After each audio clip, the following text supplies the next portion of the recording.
Sarap buhay ah. Eh. Kalikasan. Kalikasan. Kalikasan. Ganyan talaga pag bumabata, masyadong malamig, may ginawa eh. Akala mo hindi taga Wala kasi mapoy. bundok eh. Taga mountain province eh. Idurugin natin itong mga to. Yan. Hindi Ito lang yan.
Ito yung kalagitnaan na kalsada. Medyo mauka ngayon ang kalsada. Kaya hindi pwede magtulin. Ayan. Baga lang. Ayan, dapat may distansya tayo sa kasamahan natin para yung alawan sa disgrasya ay meron. Iwas disgrasya talaga. Ayan. Medyo malubog, malubak, wavy. Doon nililinis nila yung tagiliran ng kalsada. Ayan. Challenging ngayon ah. Hindi ganun kapantay ang kalsada. Paunahin natin sila ng konti. Paunahin natin ng konti para may buwelo tayo.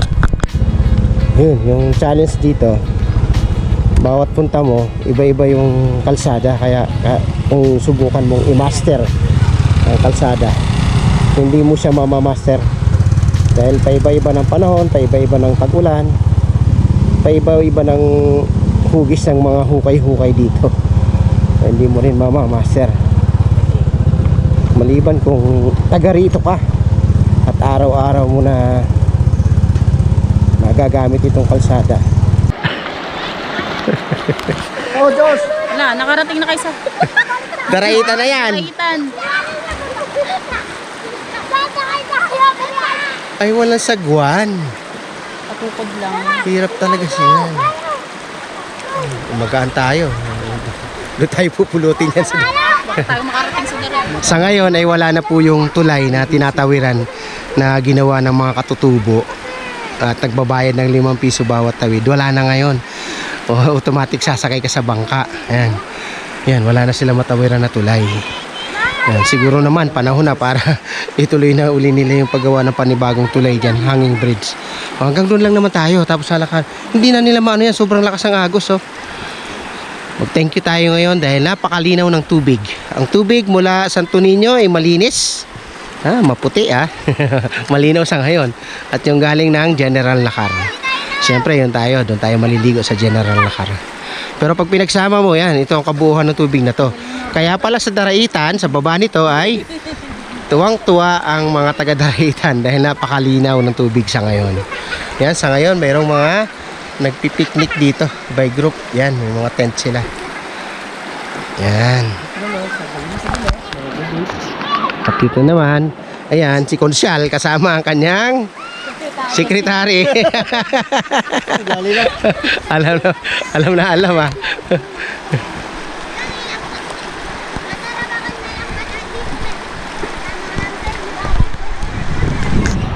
Bigyan na lang natin ng ano.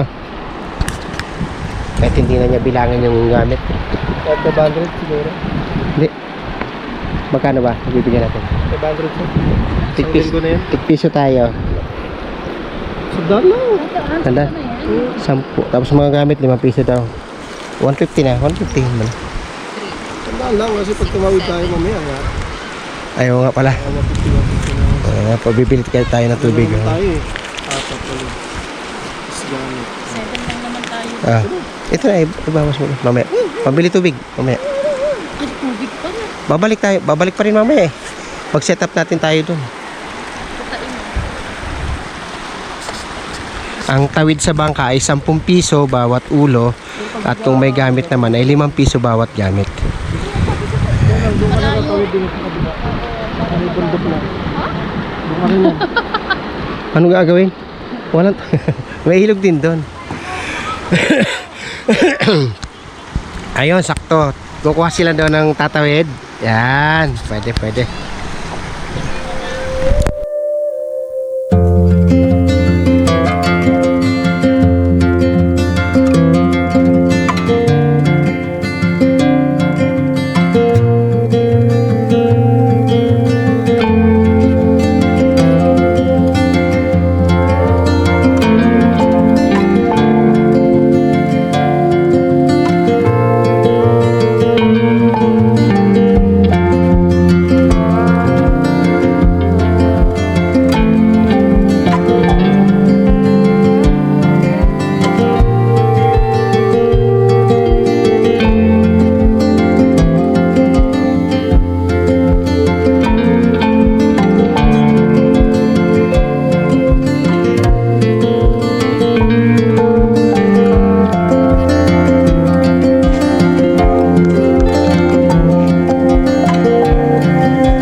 Ito yung setup namin yan. Yan yung lagayan namin ng mga pagkain muna.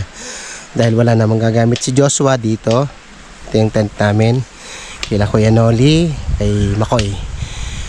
Nauna kami dito para mag-prepare nung gagamitin bukas. Itong kubo na to. Dito gaganapin yung celebration ng year end namin. So hindi na masyado naaalagaan ito ni Kuya Utoy. Napapabayaan na. Sa wari ko ay bibihira na rin dalawin ng ibang mga dating pumupunta rito. Ayan. Kaya humahaba na yung mga damo. May kubo pa rin na pwedeng silungan kapag umulan. Ayan. Naglagay na siya dito ng hugasan. Ayan. Wala na si Ate Joy na naglilinis, nagwawalis-walis. Kaya napapabayaan na siya. Bahay ni Kuya Utoy. Dito dati sa area na to, dito rin kami naglalatag ng mga tent. Okay naman dito dahil malilim. Ayan. Kung gusto nyo mag-camping dito, welcome ang lahat. Napakamura lang dito. Ang overnight dito ay 100 lang. All in na yun, wala kang babayaran. Pero dapat may dala kang sariling ilaw mo, sariling tent, tubig na inumin. Siyempre dito kung hindi ka maselan, ito yung CR na ginagamit namin dito. Yan, nag-iigib kami ng galing sa ilog at ito naman okay naman ang bowl niya. So walang problema. Ayan, ang panalo mo kasi dito yung ilog. Lalo na ngayon, karoon ng malakas sa pagbahana naman. Nalinis na naman lahat ng mga kalat-kalat na dahon saka ilaliman. Ayan, may pailan-ilan na naliligo doon. Ayan, sa ngayon ligo muna kami habang nagluluto yung mga girls. Ayan. Solong-solo namin yung lugar.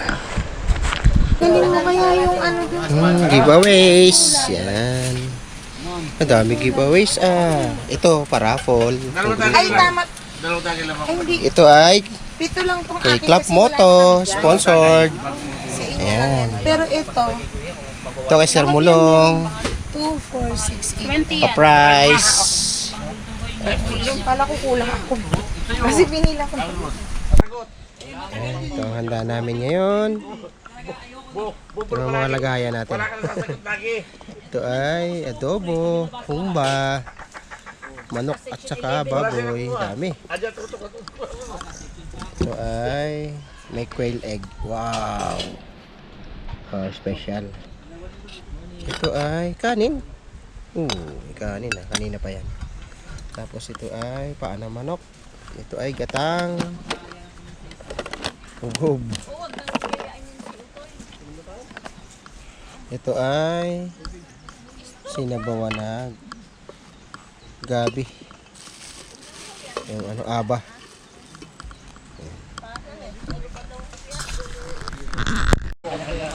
Ito yung setup namin yan. Doon kay Lance, kila Joseph at Joy. Ito yung stock room namin. Lagayan ng mga kain, ibang gamit. Dito si Joshua. Duyan lang siya. Wala pa siyang bubong. Yan. Yung tent namin. Tulog na best friend mo, Ate Des. Ito yung kay Makoy, kay Laronel. Dito yung galawan namin mamaya. Pupunta kami sa ilog. Anong gagawin sa ilog? Sa ilog ay maglalangoy-langoy. Kakaiba tong ilog na to dahil may buhangin. Ayan, may buhangin. Parang beach. Sep, panalo sa tubig. Bagong discovery mo uli. Ano yan? Ngayon niya lang dito? First time nila. Dati nga dito, init-init dito kami umabot dito. Dito. Oh, may ligaan din banda doon. So, Malabos, ano na yun doon? may kahalo na kasi ng galing Santo Niño. Lumot. Yun, galing Santo Niño yun eh. Pagbabala. Oh, yung pagbabalang. Oo. Tulay-tulay doon. Oo. Napakalinaw ng tubig ngayon. Katatapos ang bumaha. Ayan. Pwedeng tumalon dyan, no?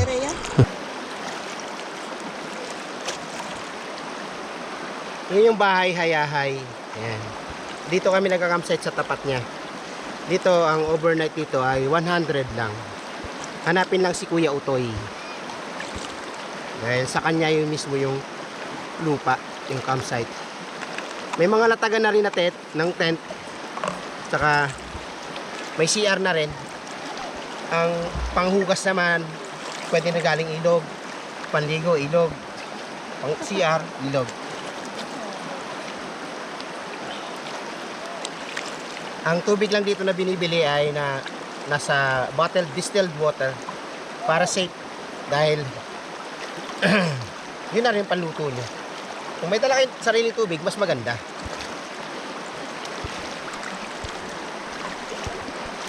Ang sulit lang dito, yung ilog mismo, napakalinis. Nakita nyo naman.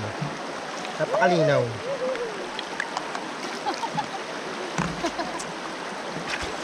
Bibihira lang ang mga pumupunta rito.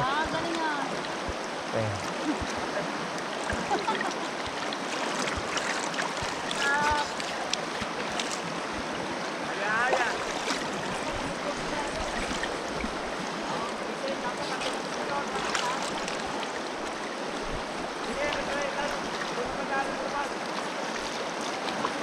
ang may-ari mismo ng campsite ay lokal,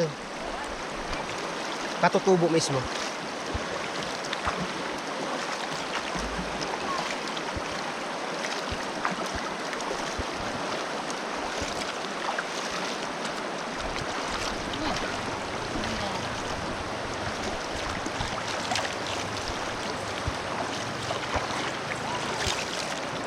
Yung tubig dito sa Laiban, yan yung dadaloy papuntang Daraitan.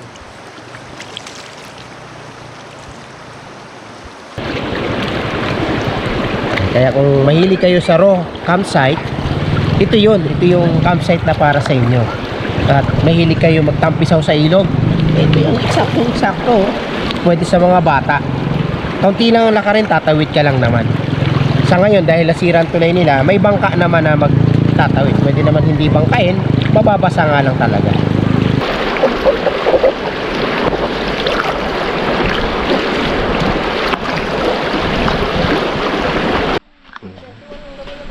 Ano yung moral lesson natin yan? Ano? Pag hindi kaya ang buhay, Ha? pag hindi kaya ang buhay, huwag idaan sa pag-iilan.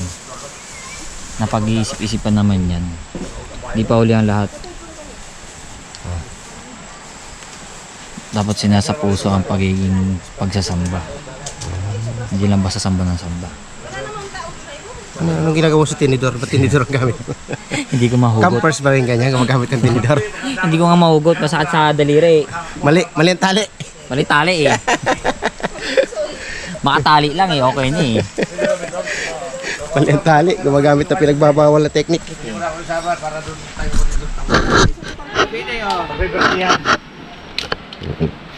Para pag may natin, may isda tayo. Aral ba sa buhay? Tapos di ka sawa doon ng isda. Sabi ko lang sa buhay. Doon sa Ruby, sa malapit lang pili natin lakarin ha.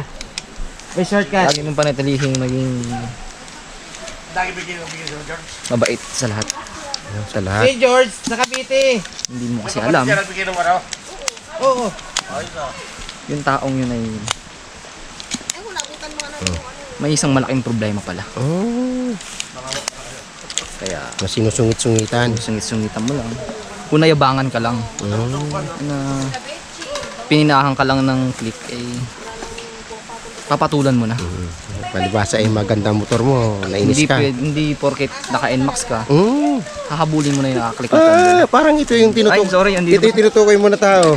Pinaparinggan nga, moral lesson daw. Pininahan lang ng click eh. Tama daw ba yun? Hahabulin na agad. Mali po yun. Dapat wag tayo pumapatol sa mga ganung bagay na nangyayari sa atin.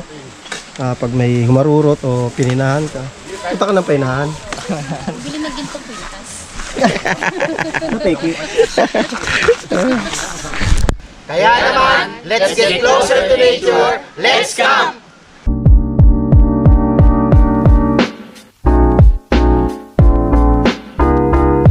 Nagsimula ang padayon sa ano lang yon sa kay Makoy.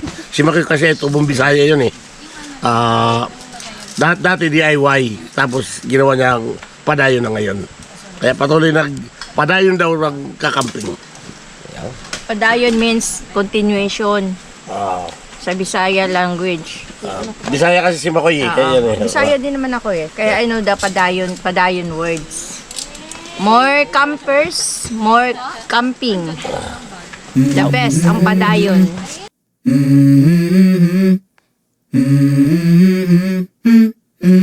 Let's go.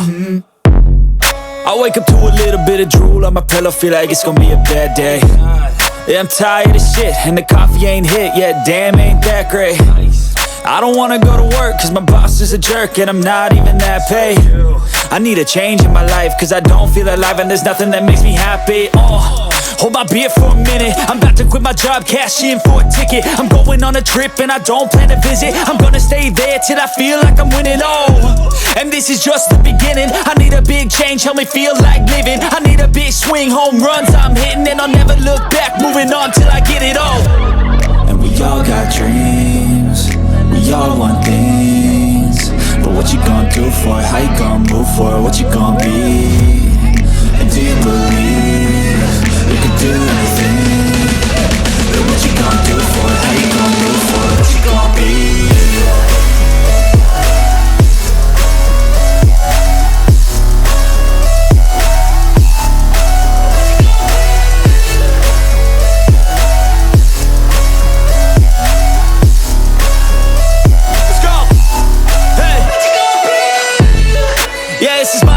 my strife, my right to fight, to die on. And this is my game to play, to claim a brand new name, oh. And I ain't gonna lie to you, I'm a bit nervous that I might screw everything up that I've ever done. But what's the point of living if you ain't having fun?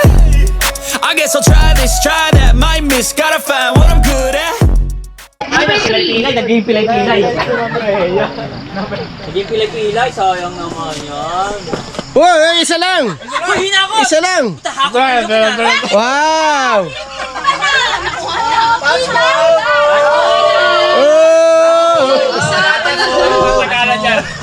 Number 4, si Jess. Palit tayo na number, Jess. Jess, Jess! Hindi, ano ko to, paparapol. Paparapol din. Wow!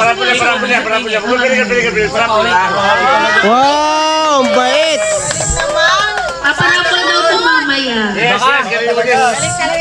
number 5. Number 5 ako, siyempre. Sino po number 5? Ay, Joshua. Alam ko na agad nahawakan ko eh. Okay, number 6. Number 6.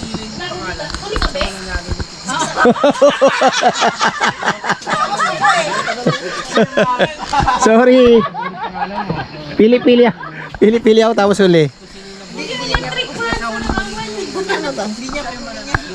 Ilaw, telescopic yan. May ganun, mahaba yan. Yan, lutuan. Namili pa. Oh! Lutuan! Number 7. 7. Sabi ko na. Buti na lang naiiwan yung gusto namin. Oh! Okay, number 8. Number 8. Eh! Pero okay lang. Okay lang yan, okay lang yan. Para po pinapagpero na kayo. Ay, palit natin yung parapol. Ano ba yan? Pwede. Ano yan? Ano yan? Lutuan? Ay, mayroon na tayo eh. That's move, that's move. Okay lang. Okay lang. Okay na yun. Okay?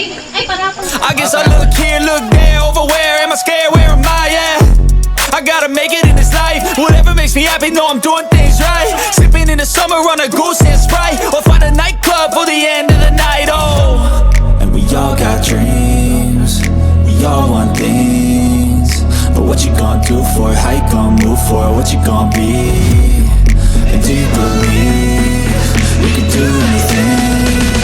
But what you gonna do for it, how you gonna move for it, what you gonna be?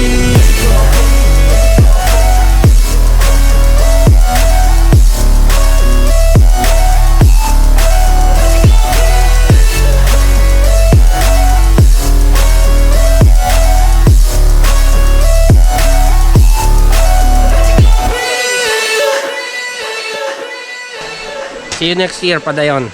Thank you sa memories and kita-kits sa susunod na camp. Maday, the best. Yo. Hi, Padayon Campers. Thank you po sa pagtanggap po sa amin. Merry Christmas and Happy New Year. Sobrang nag-enjoy po kami. And many more camping pa sa ating lahat. Thank you! Patuloy lang po ang happiness, ang kasiyahan. Yun lang. Okay. Message ko sa Padayon po is thank you sa pagtanggap sa amin. Tapos na-enjoy talaga namin yung company kasi parang family ang touring. Very welcoming. Padayon lang tayo. More camping to come this 2026. Solid. Padayon, thank you sa lahat ng 2005, coming 2006 at sa mga sponsor, Club Moto. Maraming salamat po. Happy New Year. More campings this 2026 at more bonded as a family and more happiness to come. Club Moto! Room, room! Number 1! Maraming salamat po! Yay! Lumipad na. Lumipad na.